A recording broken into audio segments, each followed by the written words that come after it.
गड़बड़ है, ये अधूरा मंदिर बना हुआ है, ये ऐसे कैसे प्रतिष्ठा हो रही है, तरह तरह की बातें जहां तहां जो चल रही हैं सफेद पोष नेताओं के द्वारा भी, वो क्या है मालूम है? शास्त्रों में सबका विधान वर्णन किया गया। शास्त्रों में मंदिर के विधान में आप मंदिर की प्रतिष्ठा करें, अगर शिखर नहीं बना है तो शिखर दोबारा बन जाएगा। हम सब लोगों को पूरी अयोध्या चमका कहीं भी गंदगी दिखाई पड़ जाए, ये नहीं सोचना है कि कोई आएगा तो सारा। 22 जनवरी को क्या है? 22 जनवरी को कच्छप जयंती, कच्छपावतार है, कूर्म अवतार है, समझे? कछुआ कूर्म कहते हैं ना कछुआ को, वो कछुआ कच्छपावतार, वो आधार है समुद्र मंथन का। अब जब 22 जनवरी को कूर्म जयंती है, भगवान आ रहे हैं, कौन आ रहा है? रामलला कौशलेश आ रहे हैं, कौशलेश भगवान आ रहे हैं। इसलिए कौशलेन्द्रोवतान्ना हम लोग कहते हैं ना, भागवतकार कहते हैं, वेद व्यास जी कहते हैं, वेद व्यास जी कहते हैं इस बात को नमस्कार में, कौशलेन्द्रोवतान्ना, कौशलेन्द्र हमारी रक्षा की। तो भगवान आए और कूर्म द्वादशी को आ रहे हैं, वही आधार हो जाए, कच्छप भगवान आधार हो गए। जब समुद्र मंथन हुआ, समुद्र मंथन हुआ तो कितने रत्न निकले? सब रत्न निकले ना। तो समुद्र मंथन के पहले विष निकलता है, ये तो मालूम है तुम सब लोगों को है? तो ये जितने लोग चिल्ला रहे हैं कि ये मुहूर्त गड़बड़ है, ये अधूरा मंदिर बना हुआ है, ये ऐसे कैसे प्रतिष्ठा हो रही है, तरह तरह की बातें जहां तहां जो चल रही हैं सफेद पोष नेताओं के द्वारा भी, वो क्या है मालूम है? वो भी एक रत्न है। 14 रत्न निकले ना समुद्र से, तो पहला रत्न क्या निकला? विष, विष निकला। तो समुद्र मंथन के पहले ये विष निकलने लगा, जहां तहां लोग उठपटा भगवान की प्रतिष्ठा के ऊपर आक्षेप लगाने लगे। मुहूर्त ठीक नहीं है तो मंदिर अधूरा बना हुआ है, तो शास्त्रों में सबका विधान वर्णन किया गया। शास्त्रों में मंदिर के विधान में आप मंदिर की प्रतिष्ठा करें, अगर शिखर नहीं बना है तो शिखर दोबारा बन जाएगा। दोबारा क्या? शिखर उसके बाद बन जाएगा, और शिखर बनने के बाद शिखर की प्रतिष्ठा होगी। ये तो शास्त्रीय विधि संप्रोक्षण होता है।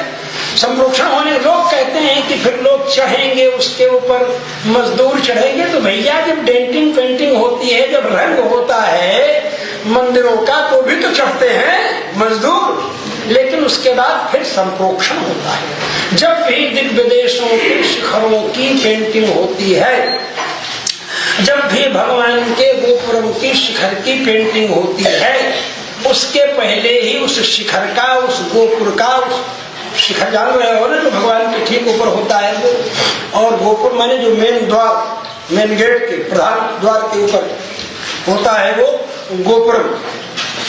तो उसमें सब देवताओं की मूर्तियां रहती, जय विजय की मूर्तियां रहेंगी। विमान वेंकटेश जैसे हैं विमान, ऐसे भगवान राम जी का उस साइड में ऐसे रूप बनेगा।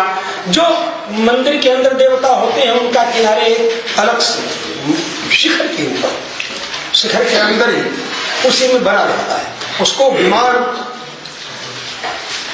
रामलला कहेंगे। चाहे वेंकटेश मंदिर में जाओ तो विमान वेंकटेश, श्रीरंगम में जाओ तो विमान रंगनाथ। तो इस तरह से वहां बना रहता है।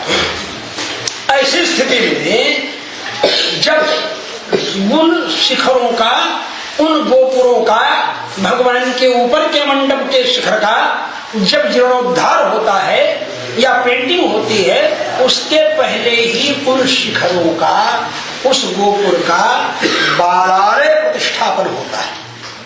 मतलब एक कलश में उसका तेज निकाल लिया जाता है, तेज निकाल करके और फिर जब पेंटिंग डेंटिंग सब हो जाती है, तब उसके बाद उसी कलश से उसका संप्रोक्षण होता है, विधान पूर्वक प्रतिष्ठा के विधान से होता है।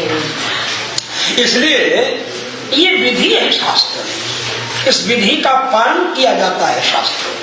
तो इसका कोई वो नियम नहीं है कि फिर ऐसा हो गया वैसा। तो भगवान तो राम जी हैं, प्रभु तर कपडार करती कि आप समान।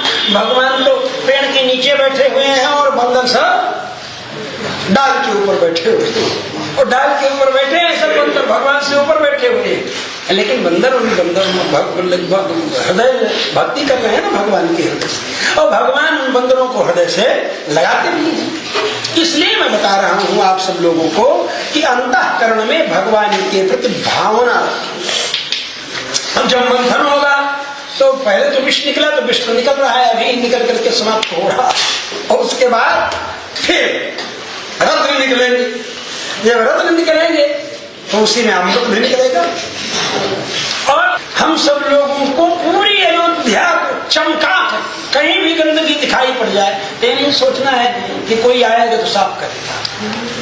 कहीं कोई पाउच दिखाई पड़ जाए, कोई मसाला खाया है, गुटखा खा के फेंका है, बिस्किट खा के फेंका है, कोई भी आंख से दिख जाए कहीं भी, तुम सब लोगों को भी यही उद्देश्य समझ ठाकुर जी आए, रामलला आ रहे हैं, यहाँ तो है ही है विराजमान, लेकिन अपनी जन्मभूमि पर आ रहे हैं, जहां पर आज तक नहीं